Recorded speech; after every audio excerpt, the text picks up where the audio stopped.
Et si je vous disais que ce jeune est né en 2010, me croiriez-vous? Eric English est probablement l'influenceur fitness le plus jeune de la planète. Il a à peine 16 ans actuellement. Il est donc né en 2010. Mon Dieu, ça ne nous rajeunit pas, n'est-ce pas? Et il a commencé sa carrière d'influenceur à l'âge de 13 ans. À l'époque, il postait des vidéos motivantes pleines de bonne humeur. Il montre son développement physique qui, pour un gamin de 13 ans, était déjà exceptionnel. Il nous sort des poses de bodybuilding, franchement il les réalise plutôt bien, des petits clips très attachants avec sa famille, sa petite sœur par exemple, et il grandit très vite en popularité grâce à son ton jovial, sa bonne humeur, son inspiration pour, j'imagine, tout un tas de jeunes sur la planète, ainsi que son excellent physique pour un adolescent. Il atteint donc très vite 1 million d'abonnés. Guys, thank you so much for 1 million followers. It means the world to me. Et devient le plus jeune influenceur fitness sponsorisé par Young LA, la marque de vêtements américaine. Et c'est là que la descente aux enfers commence. Il se met à traîner avec certains des grands noms du fitness américain qui, eux, sont clairement du côté obscur et probablement l'influencer dans la mauvaise direction. Les chasseurs de fake natty, donc de faux naturels comme Greg Doucette ou Anabolic Stick, sentent qu'il y a anguille sous roche et exposent les incohérences de comportement, de parole ou de performance qui nous indiquent que clairement il s'est fait influencer pour passer du côté des anabolisants. I did become enhanced at 17. Is that something that you're willing to do in the future? Oh yeah. Yeah, whatever it Gotta takes. do whatever it takes. Whatever it takes. That's the mindset I had. Clairement une question très étrange à poser à un gamin de 14 ans quand on y pense. Son physique explose en masse musculaire et bon, pour un œil profane, c'est peut-être pas si impressionnant que ça, mais je vous l'assure que c'est. Il y a une partie de son développement musculaire qui est cachée par le fait qu'il est en prise de masse, qu'il a une certaine quantité de tissu adipeux sur lui, mais je vous assure, ça c'est une transformation qui n'est pas due uniquement à la puberté. Sa force explose également. Un mois à peine après qu'il ait essayé le développé couché, il fait déjà plusieurs répétitions à 140 kg, 15 ans et quelques, hein, je vous rappelle. Et un mois plus tard, il atteint les 4 plaques 180 kg. Vous vous doutez bien que sur aucune planète, c'est possible. Into perspective, it can take natural lifters with decent genetics and dedicated bench programming up to a decade to hit 4 plates on the bench press. I officially rule this kid a fake natty.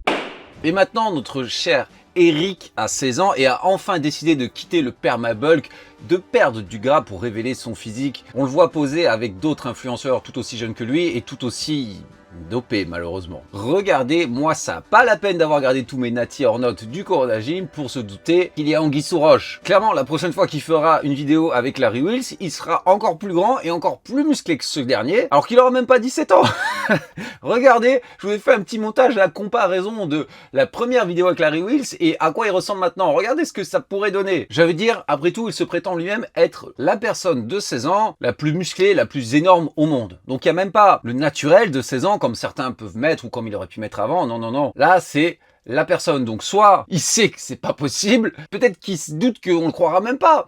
Et vous savez, moi ça m'a fait tilter, ça m'a fait penser à quelqu'un d'autre qui disait exactement la même chose. C'est Logan Dishman, biggest 17-year-old, biggest 16-year-old. Ils veulent être le plus gros, le plus massif au monde. D'ailleurs, ce dernier était également une influence de notre cher Eric. Dans son cas, aucun doute n'était permis. Non seulement, évidemment, sa masse physique est surréaliste. Il se prétendait avoir le gène d'Hercule, une déformation génétique, une déficience en myostatine. Il a un développé couché absolument ahurissant. Balader son physique imposante à travers la salle pour faire des curls trichés à 80 kg ou d'autres mouvements nourris par l'ego. Mais clairement, impressionnant. Bon, qu'est-ce qui s'est passé avec lui? Il a fini à l'hôpital suite à une infection issue d'une injection de stéroïdes. Il a frôlé la mort et là, il a avoué la vérité. Il a révélé tous les produits dopants qu'il prenait et c'était pas juste un peu de testo ou un petit peu de CERN par-ci par-là. Donc maintenant, il ne se prétend plus être le plus énorme, je sais plus s'il a 18 ans, naturel au monde, mais juste le plus énorme de 18 ans. Mais comparons nos deux jeunes enfants.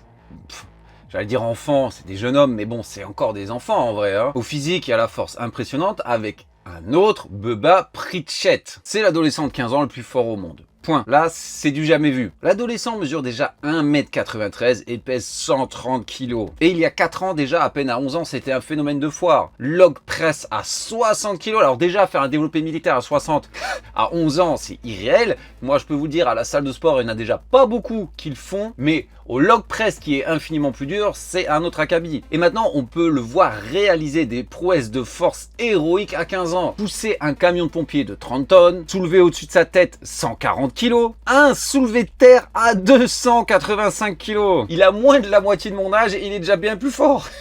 Porter un sac de sable de 130 kg, et ceux parmi vous qui ont déjà porté des sacs de sable, vous savez à quel point c'est difficile. Ou encore un frame carry à 385 kg. C'est l'exercice sur lequel on soulève le plus de poids, mais je peux vous dire clairement, c'est du jamais vu. Alors comment est-ce possible? Est-ce que notre chère petite tête blonde est déjà sous Trenbolone, Ment, Testo et je sais pas quoi d'autre? Non, je ne le pense pas du tout. Son père est Jerry Pritchett, un des meilleurs à l'époque compétiteurs de strongman au monde, dont j'ai pu suivre les frasques avec les autres strongman légendaires. Hein. Pour moi, c'était... qu'est-ce que c'était incroyable cette époque avec Thor, Martin Slicis, Brian Shaw, Eddie Hall, Zydrunas Savickas, il n'y avait que des GOAT. Et Jerry était particulièrement réputé pour son soulevé de terre. À l'époque, il remportait très fréquemment les épreuves de ce mouvement. Hein. Il a soulevé plus de 450 kg en compétition. Et donc, vous vous en doutez, il a déjà hérité d'une génétique exceptionnelle de par son père, qui est littéralement un des meilleurs athlètes au monde. Du moins à l'époque. Des docteurs ont examiné notre gamin et vont estimer qu'il fera facilement 2 mètres à l'âge adulte. Il a une structure, une charpente osseuse très épaisse qui lui permet non seulement de résister beaucoup aux blessures, mais d'accumuler plus de viande et d'être plus fort. Des leviers avantageux et globalement une masse mais irréelle. On dit qu'il a 15 ans, mais regardez, il est déjà encore plus monstrueux que son père, bon, qui certes est à la retraite maintenant. Voilà, vous avez saisi. Alors, est-ce que c'est uniquement la génétique? Non, pas du tout. D'ailleurs, il y a des enfants d'athlètes de haut niveau qui n'héritent pas forcément du potentiel génétique de leurs parents, ou bien qui en héritent mais ne savent pas l'exploiter. Or, Bubba a commencé à s'entraîner à 5 ans. À 5 ans. Au début, il l'explique uniquement avec la technique. Et Bubba vit sport, vit performance, vit dépassement de soi depuis sa naissance. Il a vu son père s'entraîner toute sa journée. Il a côtoyé des athlètes parmi les plus prestigieux au monde et il s'entraîne avec eux depuis qu'il est gamin. Il a un coach d'élite qui le forme depuis qu'il a 5 ans. Maintenant, à 15 ans, il a plus d'expérience de ses mouvements techniques que beaucoup d'adultes. L'environnement y a joué également. Il adore passer du temps dans l'atelier de métallurgie de son père, qui est un environnement où la force est utile et valorisée. C'est littéralement un Conan des temps modernes. Et enfin, on peut y rajouter une motivation hors norme. Son objectif, c'est d'être le vainqueur du World Strongest Man, l'homme le plus fort du monde, le plus jeune qui soit. Son père vante son éthique de travail et sa discipline. Tout ça combiné font de lui un athlète hors norme. Là, pour le coup, on a le 1 sur 1 milliard, non seulement au point de vue génétique, mais environnement. Ce que je veux dire, c'est pas le seul. J'en connais un certain nombre des enfants de crossfitters ou même de mon ancien coach qui ont commencé à les faire bosser dès leur plus jeune âge et qui, je le sais, c'est sûr et certain, seront des super athlètes plus tard. Ça me fait également penser à Maximus Hall, le fils d'Eddie Hall, un autre strongman qui a été le premier, évidemment, peut-être vous le connaissez, à soulever les 500 kg au soulevé de terre. Eh ben, c'est pareil. Donc certainement, il y a un potentiel génétique de par son père, mais celui-ci a également commencé à le faire s'entraîner très jeune. Bon, peut-être pas aussi jeune que Bubba, mais très jeune. Là, il a 13 ans et il fait déjà 1m83 et 100 kg et il est sacrément fort, sacrément musclé. Peut-être même que son développement musculaire est encore plus important que Bubba, même s'il est moins fort. Qu'est-ce qui pourrait expliquer ça? Eh bien, c'est que son père lui fait faire moins de strongman et l'amène plus dans une salle de sport normale. Hein. On va pratiquer de la musculation. Et certes, le strongman et la musculation, les deux vont vous donner de la force, les deux vont vous donner du muscle, mais il y a quand même une spécialité. Vous doutez bien que faire des séries de 10 au développé couché halter, certes, ça va vous donner de la force, mais c'est quand même un peu plus efficace pour gagner du muscle que de soulever 400 kg sur son dos et essayer de marcher sans que vos ménisques n'explosent et n'atterrissent dans l'œil de la voisine. Ce petit a déjà également des performances excellentes pour son âge et j'en suis sûr aussi sur un bon athlète. Bon alors, qu'est-ce qui fait la différence entre les deux premiers et les deux derniers, qui, je pense, ne sont pas dopés, hein, parce que bon, Bubba, qui a 11 ans, soulevait 140 kg au soulevé de terre, je pense pas que son père dopait son gamin de 11 ans. Quand on a 50 ans, que ça fait autant de temps qu'on fréquente le milieu et tout ça, c'est faire les choses intelligemment. Hein. Bref, la différence, c'est l'environnement dans le sens la famille et vos influences. Mais je suis pas là pour jeter l'opprobre, c'est pas comment je réagirais si mon fils d'un coup devenait une célébrité à 1 million d'abonnés, que des marques voulaient le sponsoriser, le financer, les plus grandes célébrités du fitness traînaient avec lui, etc. Mais c'est sûr, c'est que il n'y a probablement pas eu la même implication des parents et qui s'est fait influencer par des personnes moins fréquentables comme par exemple Gentil Leaf. Donc là encore, on a un 5e teenager, je sais plus quel âge il a, si c'est 17, 18, 19 ans, hein, parce que leur âge il varie tout le temps, mais qui est monstrueux. Là, c'est carrément grotesque tellement il est massif. La personnification de la Dirty Bulk. Et il en joue, hein, voilà, il se balade avec des vêtements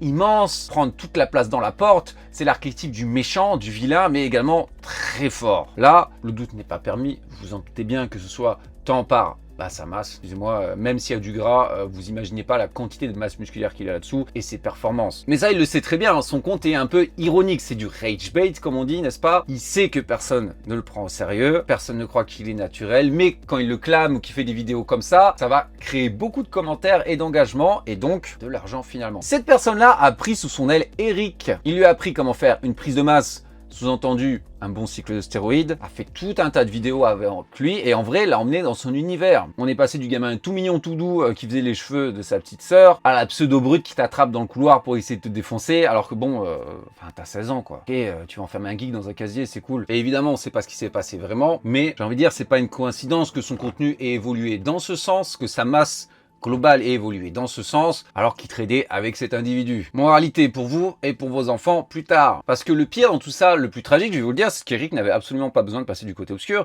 Il avait 1 million d'abonnés à 13 ans, et naturel, évidemment. 1 million d'abonnés. Certes, il a un super physique, mais il aurait pu être l'exception. Il aurait pu être celui qui en vit et qui est vraiment un vrai influenceur, parce qu'un million d'abonnés, t'as une communauté derrière toi, sans produits dopants. Il aurait pu être l'exception et continuer à inspirer les gens avec sa bonne humeur, mais il s'est laissé séduire par le côté obscur. Voilà, dites-moi ce que vous avez pensé de cette vidéo et de nos 5 jeunes hommes complètement dantesques. Bon, sur 5, on va dire qu'il y en a 2 qui sont naturels, c'est déjà pas mal. Si vous avez aimé la vidéo, n'oubliez pas de la liker, ça vous fera dépenser une calorie. Si vous avez besoin de coaching personnalisé, upperformance.fr ou directement sur mes réseaux. Complément français de qualité, Broadway, 10% de réduction avec code ALL10. Et en attendant, je vous dis à la prochaine.